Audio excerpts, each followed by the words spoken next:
Vamos abrir nossas Bíblias no livro de Apocalipse, capítulo 2. A mensagem nossa hoje é no livro de Apocalipse, capítulo de número 2, a partir do versículo 18. Apocalipse 2, a partir do versículo 18. Por favor, prestem atenção na leitura. Diz assim: Escreva esta carta ao anjo da igreja em Tiatira. Esta é a mensagem do Filho de Deus, cujos olhos são como chamas de fogo e cujos pés são como bronze polido. Sei de tudo o que você faz, vi seu amor, sua fé, seu serviço e sua perseverança, e observei como você tem crescido em todas essas coisas. Contudo, tenho contra você uma queixa.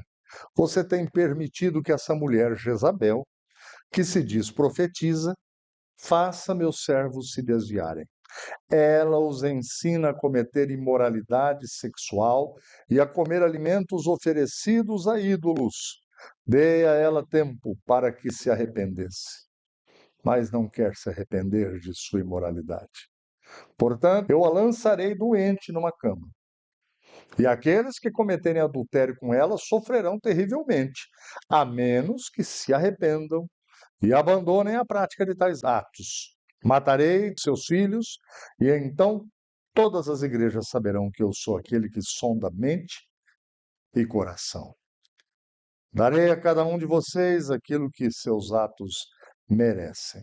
Tenho também uma mensagem para o restante de vocês em Tiatira que não seguiram esse falso ensino. As verdades mais profundas, como eles dizem, e que na realidade vêm de Satanás. Não lhes pedirei coisa alguma, senão que se apeguem firmemente ao que já têm até que eu venha. Ao vitorioso que me obedecer, até o fim eu darei autoridade sobre as nações.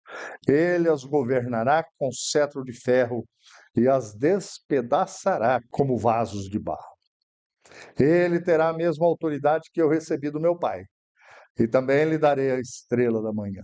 Quem tem ouvidos para ouvir, ouça o que o Espírito diz às igrejas. Amém. Pai, nós, diante da tua santa e bendita palavra, nos prostramos. Diante do Senhor, nós nos inclinamos humildemente nesta hora e te pedimos, ensina o nosso coração. Ensina-nos, ó meu Deus, para que a nossa vida agrade ao Senhor, para que a nossa vida seja uma boa vida. Nós te pedimos em nome de Jesus. Amém. Amém. O tema é o limite de nossa fé. Em 2015, a Volkswagen lançou um carro, um motor a diesel muito famoso, principalmente nos Estados Unidos. Ele tinha, segundo a Volkswagen, todos os parâmetros necessários para que o carro a diesel não lançasse a poluição que prejudicasse o meio ambiente e as pessoas. Segundo a Volkswagen, eles criaram um dispositivo que era uma inovação e o carro, então, era um sucesso. As rodas eram boas, os pneus eram bons, tudo era perfeito. Mas descobriram que a Volkswagen tinha colocado um software no carro que disfarçava a emissão de poluentes. Foi um grande escândalo na época e a Volkswagen teve um prejuízo impressionante acerca disso. Um carro lindo, um carro perfeito, com tudo que as especificações necessárias, porém havia algo que não estava correto. A igreja que nós lemos aqui, que Jesus manda-lhe uma carta, ela tinha algo semelhante.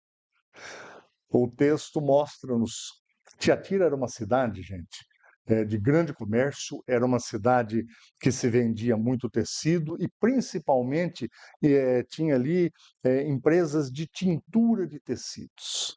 A gente às vezes não tem noção, mas naquele tempo a coisa mais difícil do mundo era um vestido da cor do que você está usando, Rafael. A Isabela, aquela blusa amarela bonita, não tinha isso. Era normalmente cores brancas, palha e preto. Então, isso era a moda da época. E Tiatira, ela estava na vanguarda. Mas existiam ali associações, uma espécie de grêmio, uma espécie de sindicatos dos comerciantes. E dentro desses sindicatos acontecia de tudo. Acontecia prostituição nas suas festas, acontecia exageros dos piores que a gente possa imaginar. E se você fosse comerciante lá em Tiatira, se você não participasse daquele sindicato, daquelas agremiações, você não tinha chance. Vocês compreenderam? E aí a igreja começa a se misturar com essas práticas das agremiações e Jesus então vai mandar um recado à igreja, fala, olha, eu sei do trabalho de vocês, eu sei que vocês são amorosos, se preocupam com o próximo, é uma igreja ativa, uma igreja que me agrada. Portanto, diz o texto, vem aí uma conjunção adversativa, porém, contudo, mas eu sei o que está acontecendo aí. E dentro da igreja tem uma Jezabel, uma mulher que diz que é profetisa e ela tem incentivado vocês a participarem dessas festas, dizendo que não tem problema nenhum.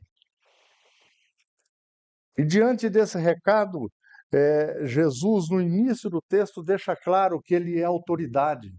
Olha, o texto diz que ele tem os olhos como chamas de fogo, os pés reluzentes. Isso é sinônimo de autoridade. Diante disso, nós devemos pensar hoje até onde a gente deve ir, qual o limite da nossa fé, até onde pode a nossa tolerância para com tudo que acontece aí fora. Que tipo de fé que nós devemos ter? Por isso o tema limite de nossa fé. E eu quero pensar em dois aspectos do texto aqui. O primeiro deles é o que estava acontecendo. As associações, eles realmente promoviam o comércio. No que diz respeito à intervenção deles com outras cidades, com enviarem produtos para outros lugares, eles eram extraordinários, mas você acabava participando de todas as coisas ruins que aconteciam ali. Vamos destacar dois aspectos da igreja de Tiatira para a gente poder conceituar melhor aqui. Aprovação. Como eu já disse, Jesus fala: olha, vocês são trabalhadores, vocês têm amor ao próximo, vocês são ativos na sociedade. Fé, amor, paciência, tudo isso era visto por Jesus. E nesse sentido, uma igreja aprovada por ele. Mas havia a desaprovação. Não tem amor, não tem trabalho que a gente possa fazer na igreja. Não tem nada que faça com que Jesus se agrade da desobediência ou do consentimento com o que é mal, com o que é ruim. Uma vez eu ouvi um pastor, há muitos anos, dizer assim, ó, em nome de Jesus eu dou até cheque sem fundo. E eu pensei, misericórdia, né? Porque não é desse jeito. Jesus não quer que a gente faça algo errado, gente, para agradá-lo. Não tem valor nenhum. Essa falsa profetisa, ela recebe o apelido aí de Jezabel. Jezabel foi uma mulher muito astuta, Jezabel foi uma mulher muito inteligente, mas infelizmente inclinada para o mal lá no Antigo Testamento, na época do profeta Elias. Jezabel, ela era casada com o rei Acabe e ela dominava todos ao seu redor. Quem reinava, na verdade, era Jezabel. E Jesus fala que essa mulher que se dizia profetisa estava falando da palavra de Deus, estava falando em nome de Deus. Ele fala: não tem nada de Deus nisso daí. Para resumir bem, qual era o ensino dessa Jezabel? Tinha uma corrente de um pensamento assim: para que você possa vencer o mal, você tem que se afundar nele, você tem que se aprofundar no conhecimento do mal. Então, nos lábios dessa Jezabel, dessa profetisa, ela estava dizendo: vocês devem sim participar das festas lá, das agremiações, vocês devem sim adorar outros deuses, vocês têm que conhecer a fundo o inimigo, vocês têm que participar das orgias sexuais. Não tem problema, Deus se agrada, desde que depois vocês usem essa experiência na igreja. Desde que depois vocês, então, conhecendo o mal mais profundamente, usem isso na igreja. Jesus vai falar de maneira nenhuma. Você não precisa conhecer o mal profundamente para experimentar o bem. Você tem que falar do que é bom. Esse é o ensino de Jesus. Ela dizia: vocês têm que ser liberais. Para de ser um crente assim, daqueles que é chato para tudo. Não, isso eu não faço. Não, eu não bebo. Não, eu não uso isso. Não. Ela dizia: não, você tem que experimentar o mal para que você possa falar bem. Eu me lembro uma vez que, conversando sobre um assunto parecido com um amigo, ele me falou assim: olha, você nunca experimentou cocaína, você não sabe. Eu falei: nem quero saber. E não preciso saber. Basta eu olhar ao meu redor e ver o que que as pessoas estão experimentando com isso. Basta olhar ao meu redor e ver o que que as pessoas estão vivendo em relação a isso. Não é preciso você experimentar isso ou aquilo para saber como que é. Olha para a vida das pessoas. Olha para o fracasso que a sociedade está vivendo em relação a isso. Para Jesus, participar dos erros cometidos e praticados nessas reuniões era algo muito reprovável, como é até hoje. Tolerar que isso fosse ensinado na igreja, então, era muito pior. Imagina alguém falar: não, você tem que ser tolerante, você tem que caminhar. Paulo, eu já ouvi gente falar isso. O apóstolo Paulo não se fez de judeu para com judeus, não se fez de gentil para com os gentios. A gente tem que fazer o mesmo. Espera aí, não é esse o ensino bíblico. O ensino bíblico é que eu e você somos luz. Eu e vocês somos o sal da terra. Somos pecadores, somos falhos, somos. Mas nós devemos caminhar na luz. E Jesus vai falar: olha, nem todos participam das reuniões. Porque na igreja, nem todos aceitaram esse ensino. E Jesus falou: ó, parabéns para vocês. Vocês continuem no jeito que estão. Essa mulher ensinava e seduzia. Sabe por quê, gente? Esse negócio: olha, seja liberal, olha, você pode fazer de tudo. Eu costumo dizer que o cristão é a pessoa mais liberal que tem no mundo, mais livre, mas ela não pode fazer de tudo. Olha, esse era o pano de fundo da igreja de Tiatira. E aqui eu quero agora, num segundo momento, tirar 5 princípios para nós. O que que a gente faz com isso então, pastor? Hoje, 2025. Primeiro, princípios bíblicos, gente, são coisas que são imutáveis. Um princípio bíblico, por exemplo, não matarás, vai ser sempre não matarás. Então, quando a gente aprende um princípio bíblico, vai servir para você, para mim, para a vida toda. O primeiro princípio que eu destaco aqui: nossa fé precisa ser íntegra. Não é de qualquer jeito, não. Jesus demonstra: eu conheço profundamente a igreja. Eu sondo mentes e corações. Falando lá para a igreja de Tiatira. Ele diz: eu sei quem é quem aí. Eu sei o que que vocês estão fazendo. Hoje é do mesmo jeito, gente. A nossa fé precisa ser íntegra. E quando eu digo isso, não é aqui no culto de domingo à noite. Eu vejo vocês todos bonitos, comportados. É na vida. Porque essa vida é Deus que conhece ela. É Deus que sabe como que é a nossa vida no dia a dia. A Bíblia diz que é melhor obedecer do que sacrificar. O rei Saul, lá no Antigo Testamento, ele queria oferecer sacrifícios a Deus para poder ir numa batalha contra os filisteus. E o profeta Samuel, estava demorando para chegar, e era só ele que podia oferecer sacrifícios. Chegou num tal momento e o danado do rei Saul falou: não, eu mesmo faço isso, mata a vaca aqui, resolvo o problema e ofereço os sacrifícios. E aí, quando chega Samuel, falou: o que que é isso? Nessa noite, o teu reino foi tomado de você, Saul. Você se meteu numa área que não era sua. Você não sabe que Deus prefere que a gente obedeça do que ofereça sacrifícios? Ó, Deus não está nem aí se eu chego na igreja e falo, olha aqui, 100 mil reais para a igreja.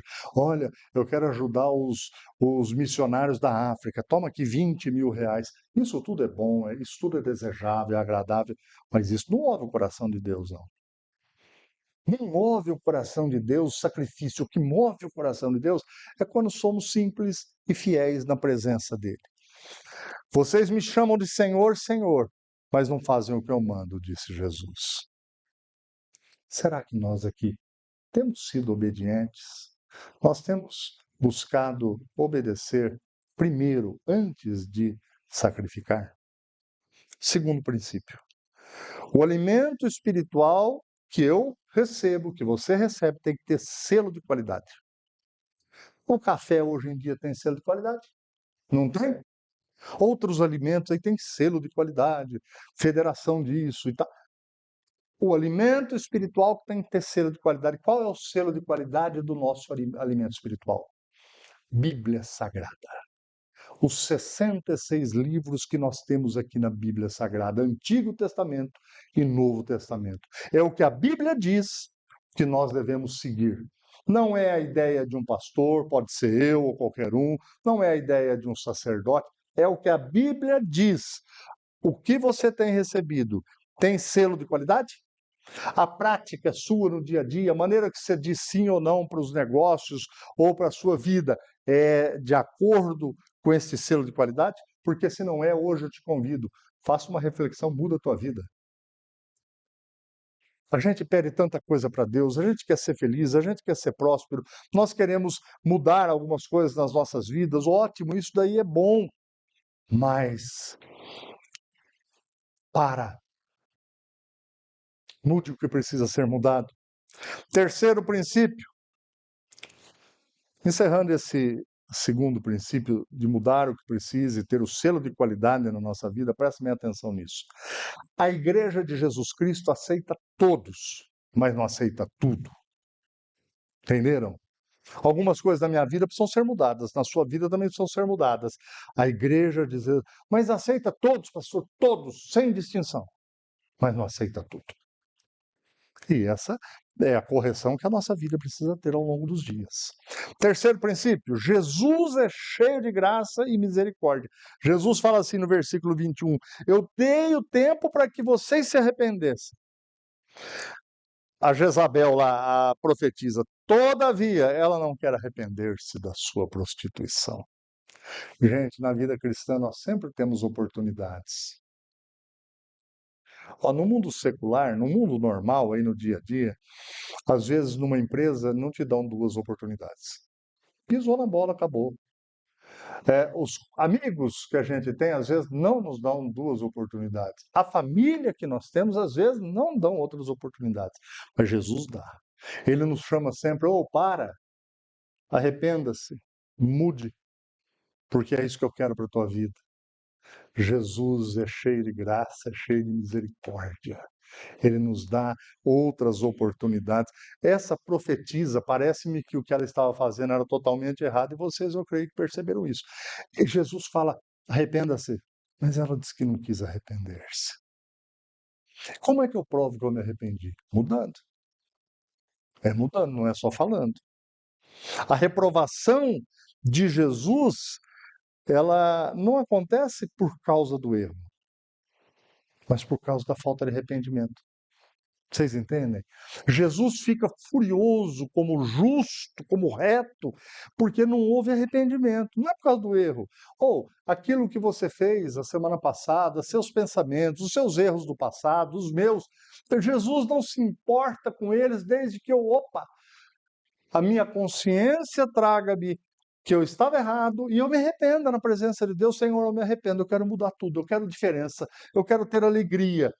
Deus se agrada com isso. Agora, a falta de arrependimento leva-nos para um lugar muito perigoso. A reprovação de Jesus para essa mulher diz: eu vou te jogar numa cama, você vai morrer, e todos que te seguem vão ter fim semelhante. Se não, se arrependerem. Quarto princípio, Jesus conhece a tua mente, a minha mente e o meu e o seu coração. Nada foge do alcance dos olhos de Jesus. Ele sabe o que você está pensando agora. Ninguém consegue fazer isso no mundo, gente. Ninguém consegue entrar dentro da nossa mente, do nosso coração. O nosso Deus consegue. Ele vê tudo, sabe de tudo. Com Jesus nós temos oportunidades. Sem Jesus, nada.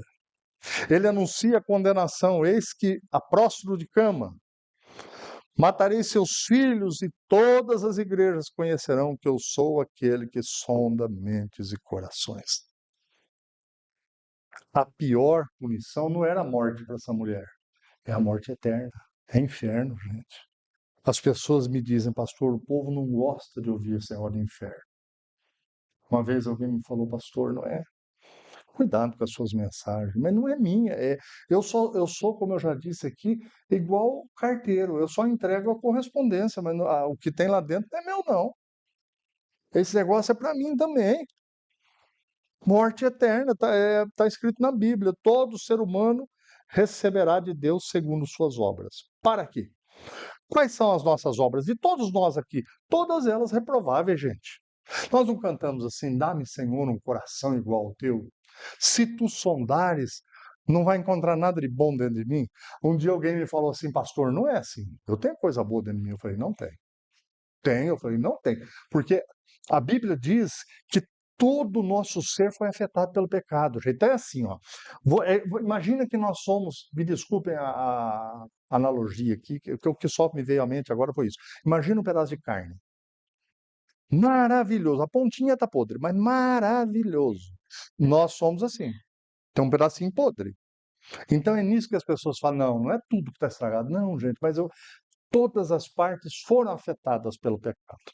Está cheio das bactérias do pecado. Entenderam?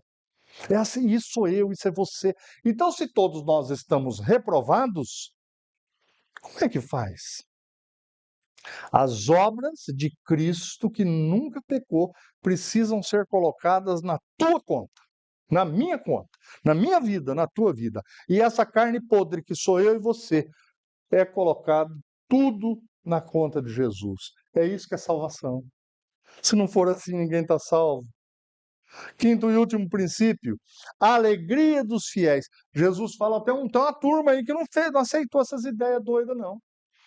Sempre na igreja de Cristo pode estar o pior escândalo que você imaginar. E nisso a gente precisa respeitar todas as igrejas que existem no mundo e que falam de Jesus Cristo, gente. É mistério de Deus, é povo de Deus. Você pode achar uma igreja e falar, pastor, mas olha essa igreja, estou vendo, eles estão falando que estão fazendo isso, isso, isso.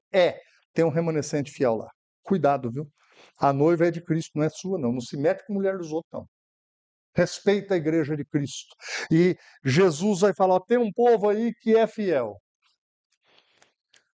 E dos versículos 24 a 28, Jesus fala, mantenham-se fiéis, porque vocês vão ter alegria e serão honrados.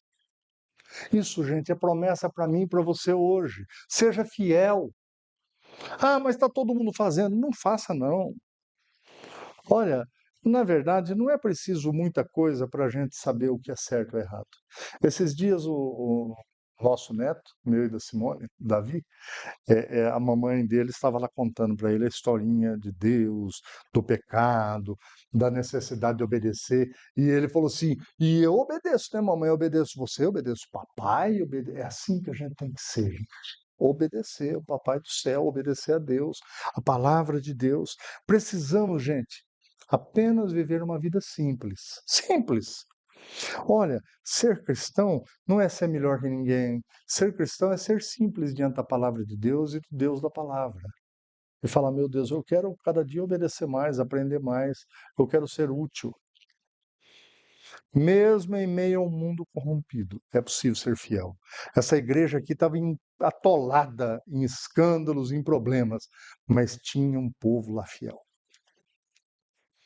Todo cristão será sempre desafiado em todo tempo pela cultura em que está inserido. Lá naquele tempo foi assim, na Idade Média foi assim, e hoje é assim. Você é desafiado no teu trabalho, você é desafiado onde você mora, você é desafiado às vezes na família sua. Eu também. Logo, é possível ser fiel no meio de uma geração incrédula. É possível ser fiel na sua família, é possível ser fiel no teu trabalho, na tua casa, nos seus vizinhos, onde você está. Seja como aquele remanescente fiel. Qual é o limite da nossa fé? A simplicidade na presença de Deus, buscando obedecer a Deus. Quais áreas da nossa vida pode ser que hoje nos encontramos tolerantes com o que Jesus reprova? É necessário que cada um de nós pense sobre isso. Como podemos manter a nossa fé íntegra no meio dessa cultura atual? Internet, inteligência artificial, tanta coisa aí. Nós temos que nos questionarmos diariamente sobre isso. Esse é o limite da nossa fé. Que Deus abençoe sua vida. Deus abençoe minha vida, essa igreja e todas as outras igrejas, para que Jesus nos encontre fiéis. Amém? Feche os teus olhos, nós vamos orar. Senhor, muito obrigado por tua palavra. Ela é poderosa, meu Deus, porque algo que está escrito acerca de uma igreja que viveu ali onde é a Grécia, milhares de anos antes de nós. Uma cultura impregnada de fatores diferentes dos que nós enfrentamos hoje. Mas a essência do ser humano é a mesma. Tu és o mesmo. Obrigado, meu Deus, porque esse texto nos ensina coisas preciosas. Ajuda-nos como igreja a vivermos de um modo que agrade ao Senhor hoje também. Livra-nos do mal, como nosso Senhor Jesus nos ensinou, para não pecarmos contra o Senhor.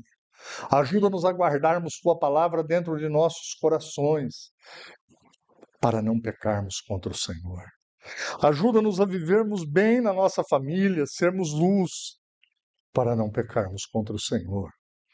Ajuda-nos a sermos luz onde nós estivermos inseridos, para não pecar contra o Senhor. Ajuda-nos, ó meu Deus, a sermos maridos melhores, para não pecarmos contra o Senhor. Ajuda-nos, ó meu Deus, a sermos o teu povo, que será buscado e que será colocado em uma posição de honra. E hoje, ajuda-nos a ser um povo alegre, para não pecarmos contra o Senhor. Nós oramos e te agradecemos em nome de Jesus. Amém.